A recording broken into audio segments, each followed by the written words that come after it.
everyone. We haven't posted for a little while, so here is an update on our journey from Coffs Harbour through to the Gold Coast. We left Coffs Harbour on Monday 13 May at 0400. It was still dark, so we were careful getting out of the harbour and through the breakwater.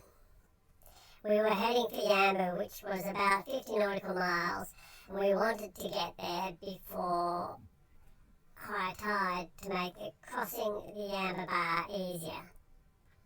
Once the sun came up, it was a beautiful day. The winds were light, so it was a combination of motoring and motor sailing. It would have been a perfect day for just putting up sails and not worrying about speed, but with the bar crossing ahead of us, we had to make good time. We crossed the bar on schedule about midday, which was just before high tide.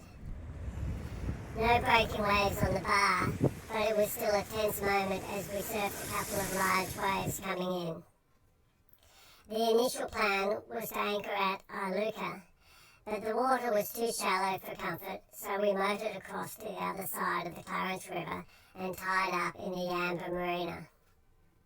The weather was delightful at Yamba, so we enjoyed our couple of days there with walks, surfing and some of the best food we've had since leaving Sydney. We highly recommend sweet and spicy to anyone passing through. We will look forward to spending a bit more time in Yamba on the way south and maybe cruising up the Clarence River a little way. We left Yamba on Wednesday, 15 May at 1400. Again, planning to cross the bar on the rising tide and sail overnight to Southport.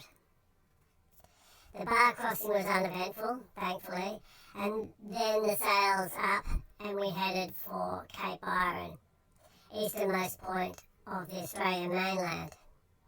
We were in no rush, as we also wanted to come to Southport and through the Gold Coast Seaway on the rising tide. We had the sails up for the afternoon and half the night and were making good time.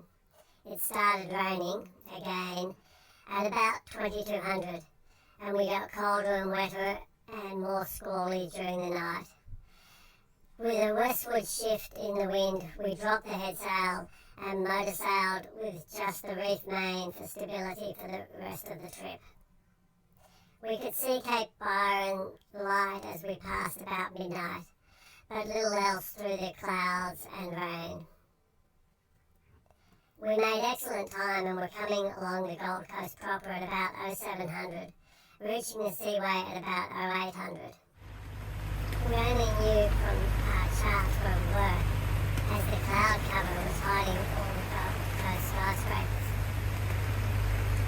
Advice from the Seaway Tower was the conditions were good for crossing the bar, so even though it was low tide, we were able to head in, away from the rain. We took a break in the bay just inside the seaway, dropping anchor, putting the kettle on and changing into some dry clothes. Once the rain stopped, we headed into Southport Yacht Club Marina, ready for a lovely week catching up with some friends and family.